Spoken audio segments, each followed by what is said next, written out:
Hello, my darlings. Welcome back. So, by now, you've seen the headlines. Chad severs ties with conservation group linked to Prince Harry. African parks, once championed by the Duke of Sussex, loses major contract. And the narrative, as always, is being neatly tied with a bow and placed directly at Harry's feet.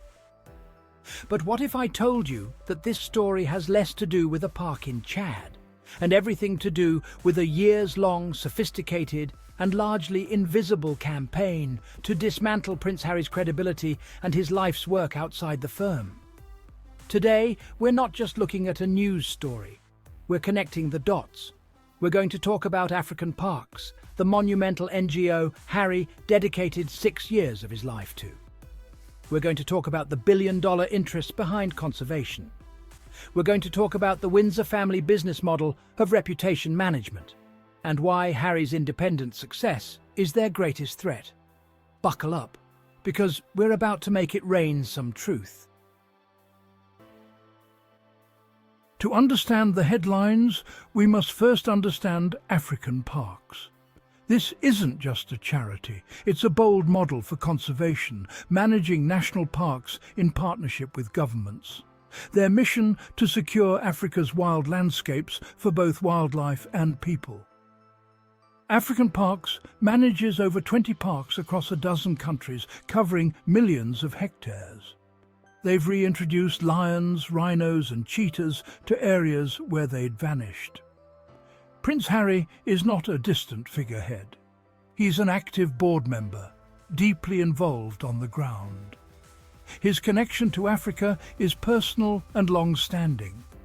He uses his platform to raise awareness and funds, building bridges between people and conservation. Dragging his name into a narrative of failure does a disservice to the hundreds working tirelessly for African parks.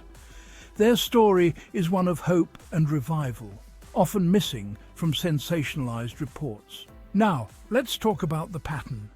Because for those who have been paying attention, this feels chillingly familiar.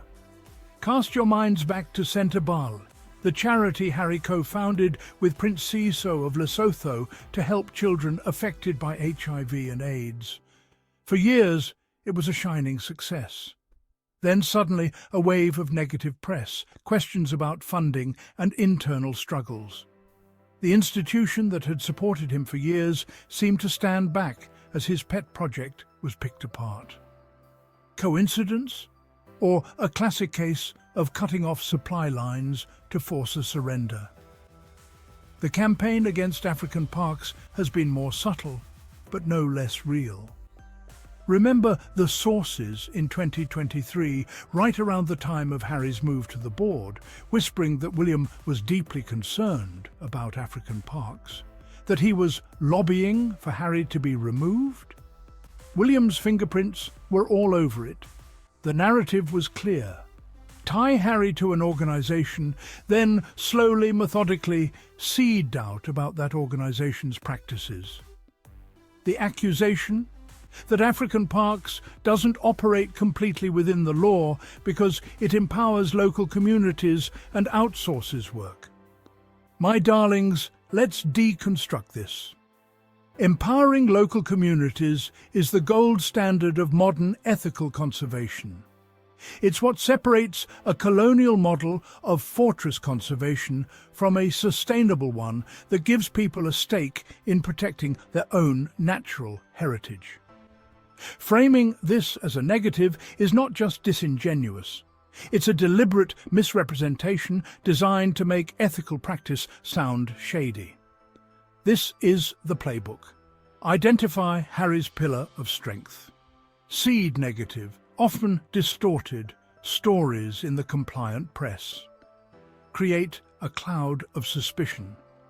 And then, when something unrelated happens, like a contract negotiation in Chad fails, you point at the cloud you created and say, "See, we told you so." Critics often dismiss Harry's focus on empowering local communities as a distraction from real conservation. In truth, involving local people is the greatest strength of modern conservation. The old model, excluding people, created resentment and failed. The new model, championed by African Parks and Harry, recognizes that people protect what they value and benefit from. Conservation brings jobs, education and pride, turning former poachers into rangers. The park becomes a source of prosperity, not conflict. Harry understands that healthy ecosystems depend on healthy communities. This approach is practical, compassionate and effective. Criticizing it reveals ignorance of what works in conservation today. It's time to move beyond outdated, exclusionary mindsets. The attacks on Harry are strategic, aiming to isolate him by making him seem a liability. The goal: scare away partners, donors and allies, making collaboration too risky. This tactic isn't new. We saw it with Sentebale, and now with African parks. Each negative story is a warning to others. Work with Harry, and you'll be targeted too. The hope is to wear him down, forcing him to retreat from public life. But organizations that stand by him show courage, choosing substance over sensationalism. These attacks aren't good faith critiques. They're attempts to destroy meaningful work. Recognizing this strategy is crucial for anyone who values real progress.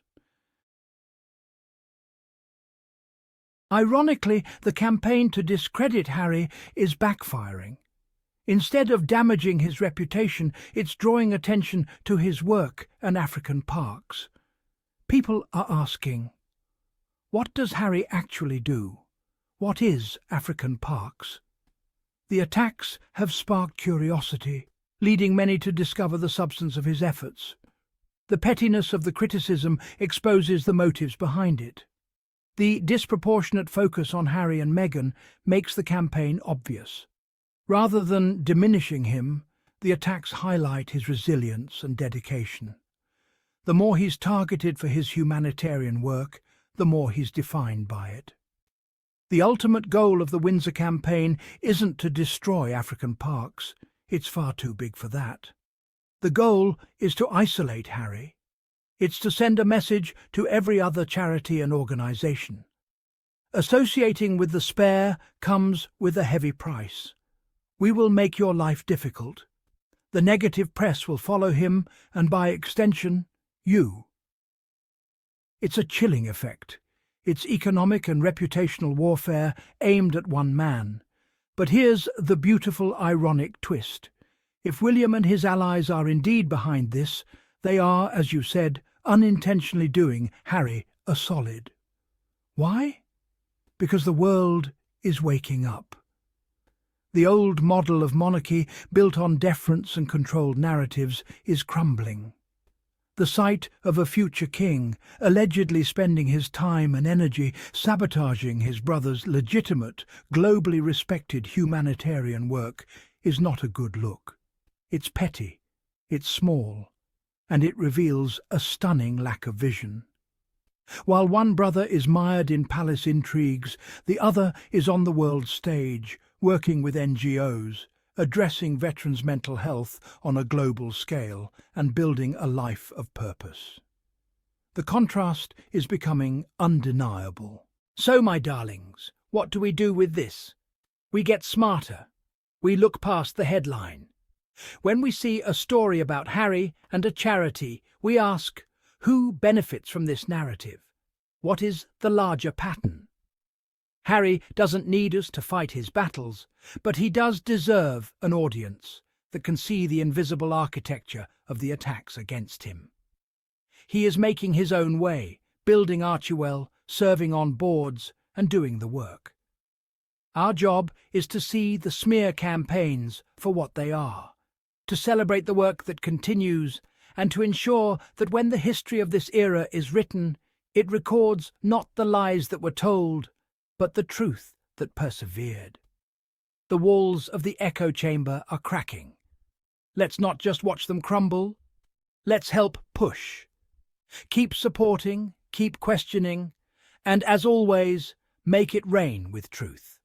Until next time.